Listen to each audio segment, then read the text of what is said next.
besties, how are you?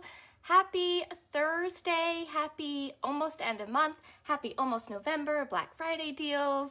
I hope you guys are excited, as excited about November as I am. That's not why I'm on here to talk to you guys today. I'm on here to share my why with you guys. And I cannot see, oh, there. Hey, Stacy. If you guys are here with me, please drop me some love in the comments. I'm very honored and very thrilled to have been asked to share my why with you guys today, and I'm happy to do so. Before I share my why, I need to share some of my story with you guys, because what it took me so long to understand is that our story and our why are like this. They are completely intertwined, and you guys, I've been a presenter for, it'll be 6 years in February, and it took me until last year to understand that my story, my background, my history, my story was so intertwined with my why that it took me that long to figure out what my why really was. Hey, Ashley. Hey, Lauren. Hey, guys. Thank you guys so much for being here. Hey, Michelle. So, I'm popping on here, I'm sharing my why, sharing my story, which is very vulnerable, right? Like, sharing your why is a very vulnerable thing. But a couple years ago, someone introduced me to the author and speaker, Brene Brown. If you guys have heard of Brene, hey Shayna, hey Jamie, if you guys have heard of Brene Brown and you love her as much as I do, drop me some fire emojis in the comments. I love Brene. And she really speaks to me, and she said something that really has stood with me, and now I really fully understand. And she said, loving ourselves through the process of owning our own story is the bravest thing we'll ever do. And I truly believe that deeply. And so I'm giving you guys a call to action today, just so you know, you're not getting off the hook. All right, if I'm on here telling my why and my story, I am giving you guys a call to action, because this is a very powerful thing. I'm thrilled that corporate has asked us to do this, because sharing your story is so powerful, and you don't realize how many people you can touch through your story. And my story today may not resonate with you, but it might resonate with 15 other people, because we're all individuals, and that's the power in sharing our story. So I want you guys to share your story on your main wall with your audience in your beauty group. That is your call to action. We've been in here all week long sharing ours, and we want to hear yours, because it doesn't matter if you're black status, white status, yellow status, pink status, your story is powerful and people need to hear your story.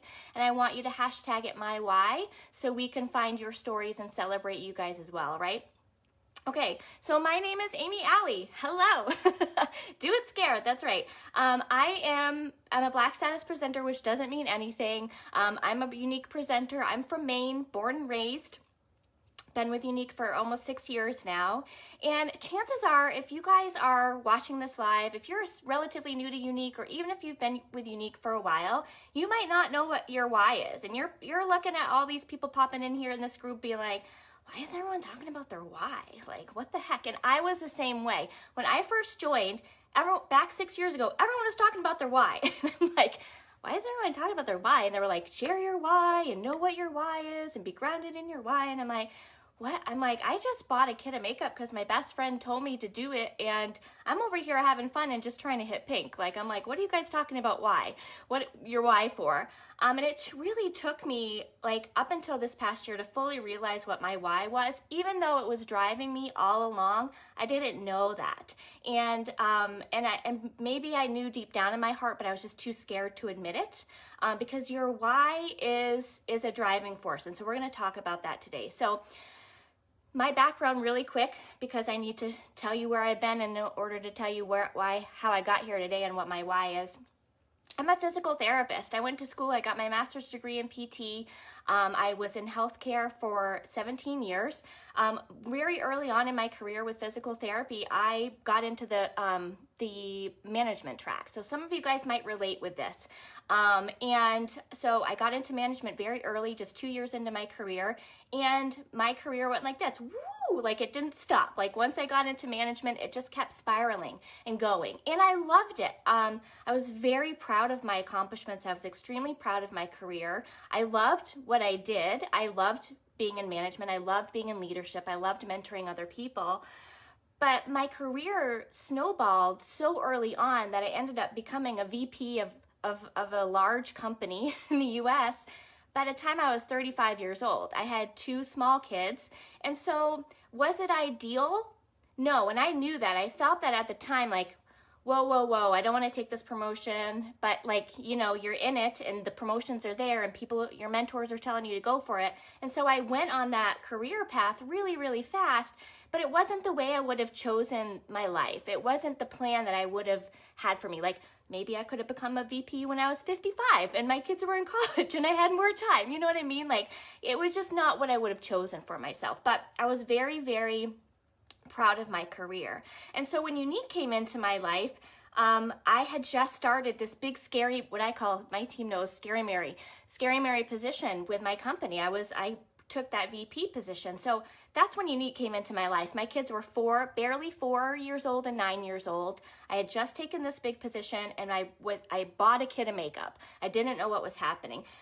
But because I've always been very driven, as soon as I got a little taste of success with Younique, like, I was all in. So I didn't have a lot of time to spend on my Younique business because my full-time career was so crazy, but I hit Fast Start, I hit Pink, I hit Blue, I earned the cruise to Jamaica all within the first 5 months of my business. So when you get that taste of success, of course, and you're having fun, of course you're going to continue, right? So that was me. So I did that. And then I hit orange status just shy of a year of being a Younique presenter. I hit orange status in January of that following year. And so my why at that time, I thought, was this is fun. This is a creative outlet for me. I was connecting with other like-minded women. I was learning makeup techniques. I knew nothing about makeup when I joined. I was feeling beautiful. I was feeling confident. And most importantly, I was having fun. So I thought that was my why. Like, that was what kept me showing up every day. I was seeing success. It was fun, creative outlet, blah, blah, blah. Much stark contrast to my stressful full-time job, right? So I hit orange, and guys, I sat there, okay? I sat there for 3 years, and this is where my story gets bumpy. And I think a lot of people, if you've been with this company for a while, or you've been with any direct sales for a while, you can probably relate to this part of my story. I sat there for 3 years, and my job at that time was becoming increasingly more stressful. If any of you guys are in healthcare, can you drop me some hearts below? Like, I just want to know, like, if any of you guys are in healthcare, you can relate. It's a stressful field. It's a very rewarding field, but it's stressful. And the past few years in healthcare have been crazy stressful. So my husband and I were arguing more, and, you know, because I was working my full-time job, plus still pushing with Younique, because that's who I am.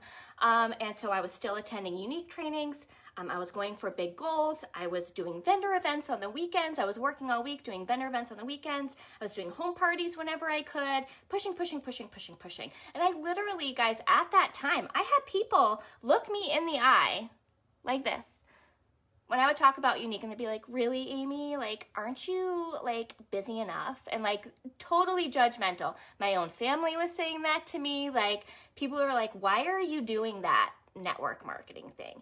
And honestly, like, I kind of was questioning it sometimes too, but I was holding on to Younique for dear life. I was holding on to Younique for dear life. My husband and I were arguing about it, but it didn't matter. I refused to let it go, because honestly, you guys, Younique was the only thing giving me life. It was the only thing giving me life during that time. So I just kept holding on. But, you know, 3 years being stuck at one status, and having being a mom and being a wife and having a full-time job, and then having this, was like, okay, let's be honest, my mindset started to deteriorate. Like, it was pretty bad. I remember coming home from convention a few summers ago and being like, that's it, I'm done. Hey, Shayla. And I was like, I'm gonna quit. Like, this is stupid. Like, what am I doing? Well, I'm not good at this. Clearly, I'm not good at this. My mindset was junk, you guys. And this is where, like, mindset really comes into play. And I was, mind you, I was recognized as orange, but I was being paid as orange every single month for 3 years. So that's a huge accomplishment in itself, but I just had this, like, ugly, I don't know, barrier, like, taunting me all the time, like, why haven't you promoted? So So there were so many times within that time frame that I could have quit, and honestly, anyone in their right mind probably would have quit, because why wouldn't I have I like decreased the craziness in my life? Like, you know what I mean? So, but I hung on, okay? And this is where everything changes in my story, and we're getting into it, okay? So, and I'm going to go through this part quick because I don't want to get super emotional and have this live take a whole nother turn. But a couple years of being stuck at Orange and going through all this push and pull with my husband and my business and my full-time job and my being a mom, a tragic accident happened in our community. One of my daughters, little best buds, they were in first grade, died in a tragic boating accident. Hold on, guys. And my life stopped. Like, if anything's gonna stop you in your tracks, it's a tragic accident like that. And I'd never been that close to tragedy, ever. That just nothing like that had ever touched me. And I was good friends with her mom, and whoa, like, I tell you guys, my life stopped. I was in literally like a fog, like just walking around in a fog for months. It just affected me so deeply. And boy, it really put things into perspective for me.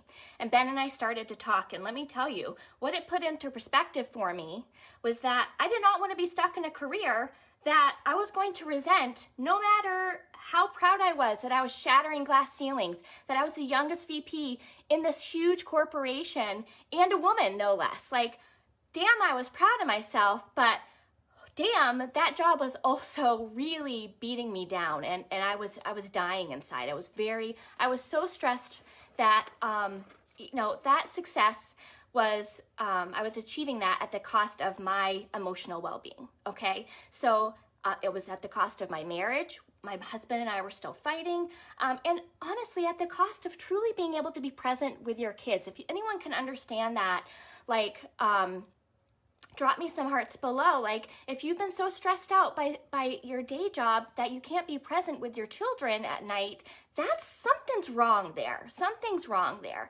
And so, but to be honest, my job with my identity, I'd worked so hard for it that I was afraid to let it go, you guys. I was afraid to let it go. But guess what? I had this thing in my back pocket called my side business that I had been cultivating and working on and loving, and that brought me joy and brought a smile to my face for, 4.5 years, right? So after 9 long months of my husband and I deliberating, I have no idea where I'm going over time, and I apologize for that. I'm almost done. After 9 long months of tears and deliberation and looking at our finances and anxiety and just sadness, I quit my job. I quit my job.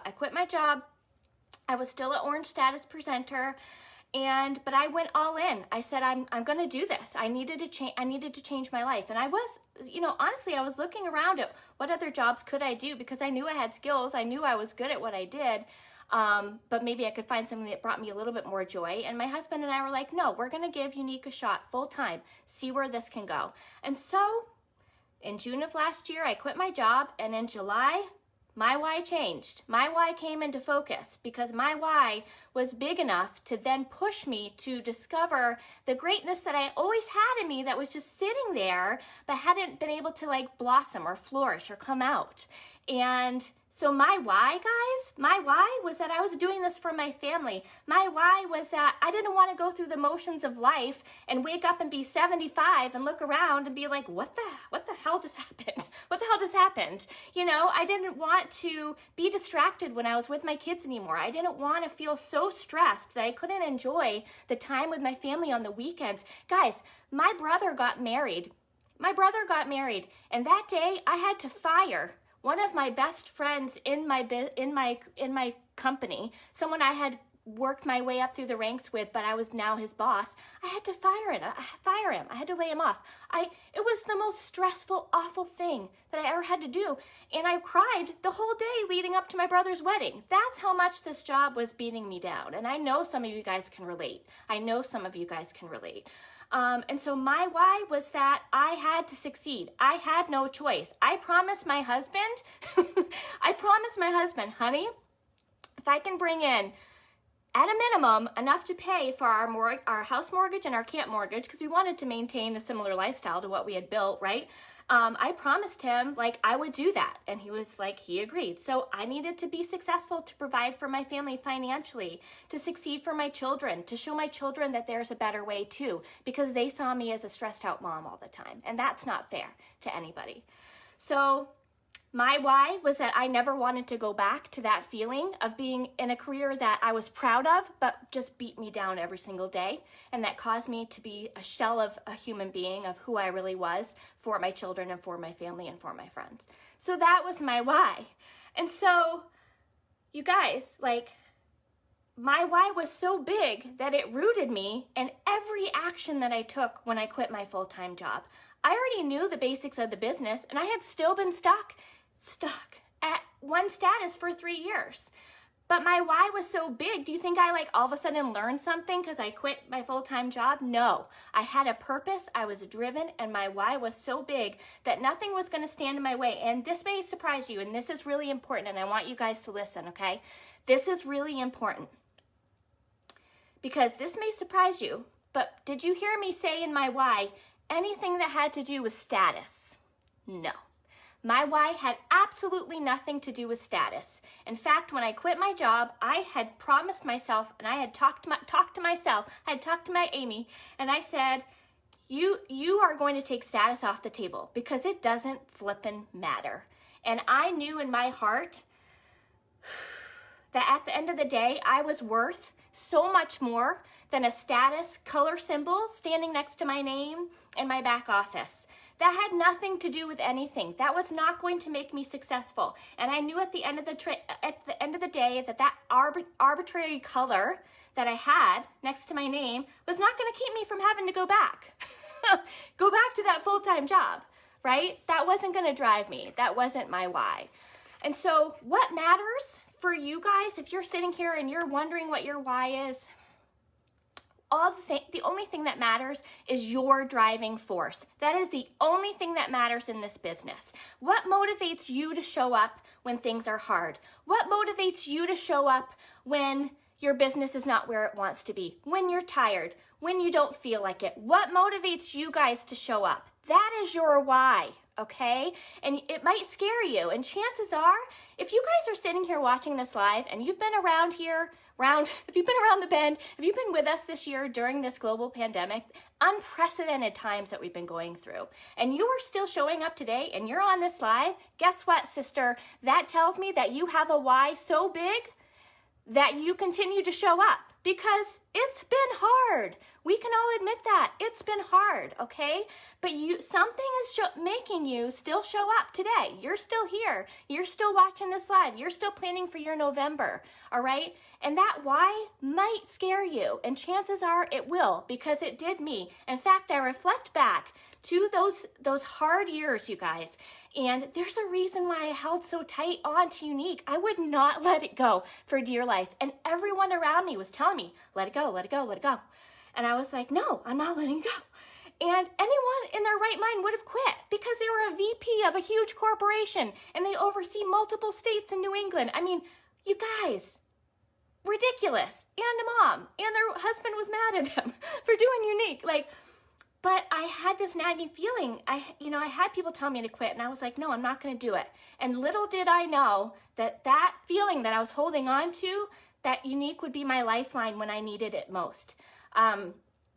I had a best friend in my career that we both wanted to leave at the same time. And I remember feeling so sad for her, because I had an out. I had a business in my back pocket that I knew I could build, and she didn't. And I left her behind, and that broke my heart. And I don't want anyone to ever feel that way ever again. So not only is my why deep rooted in what I need to do for my family and my kids and to protect my energy and my mental health, but my why is also rooted in changing other women's lives, because I truly believe that anyone can do what I've done. Anyone. And we are bigger than what society tells us that we need to be, okay? it doesn't mean that I wasn't proud of the career I built. And I'm no less of a person because I walked away from that corporate career and I do direct sales. But that is a story that we tell ourselves, and that's what society tells us. And so I want to empower you and inspire you to break out of those societal norms, break out of that proverbial box that everyone wants to put us in, because you are better than that. And your mental health and your family is worth so much more than any title that you're going to have sitting on your desk and in your life. It just is. And so that's why I do what I do. And I've gone way over time. So obviously you guys know that we hit black status, okay? I told you my story. So yes, I took status off the table, and 2 months after I quit my full-time job, we hit purple, out of the blue without trying. The next month we maintained purple with another elite that hit in my company. And then guess what? In November, we put our heads down, we had huge hearts, and we hit black status, and you could have blown everyone over with a feather because nobody saw it coming. And that was the best part of all of it. So when you take status off the table and you are deep rooted in your why and you show up every single day for your why, that's where you discover your greatness. So I want you guys to, I'm going to leave you with one of my favorite quotes. It's a quote that I had on my signature line in my emails in my corporate career for 3 years. Okay, it's by Eleanor Roosevelt. And she said, "You must do the things you think you cannot do." It's such a simple quote, but it was inspiring to me when I worked in my corporate career because we were doing hard things, and it was applicable to that, and it's so applicable to what I do today and what you do today. So you must do the things you think you cannot do. Your future is defined only by your own thoughts, you guys, all right? Your future is defined by your own thoughts. So I want you guys to remember that. I want you guys to promise me, if you are all in and you can promise me, I want you to write the word promise in the comments right now. And I want you guys to promise me that you will not give up on yourself. You will not fall prey to negative thoughts, okay? You have to remember that no one can stop you guys from achieving anything once you're committed to yourself. You have the power. Commit to yourself, be deep rooted in your why, peel back the layers, and when you think you've peeled back all the layers, believe me, you gotta peel them back some more because your why is in there. It's deep down, and it's gonna scare you, and it's gonna scare you to say it out loud, but it's okay, all right? It's okay, and it's okay to admit it. It took me a long time. It took me a long time to admit it. So, all right, I'm gonna jump off, but please drop the word promise and please share your why. Please hashtag your why so we can search for it and we can read your story and be inspired by you because you guys are all amazing. All right, I love you guys so much. Thanks for watching and have a wonderful day. Okay, bye.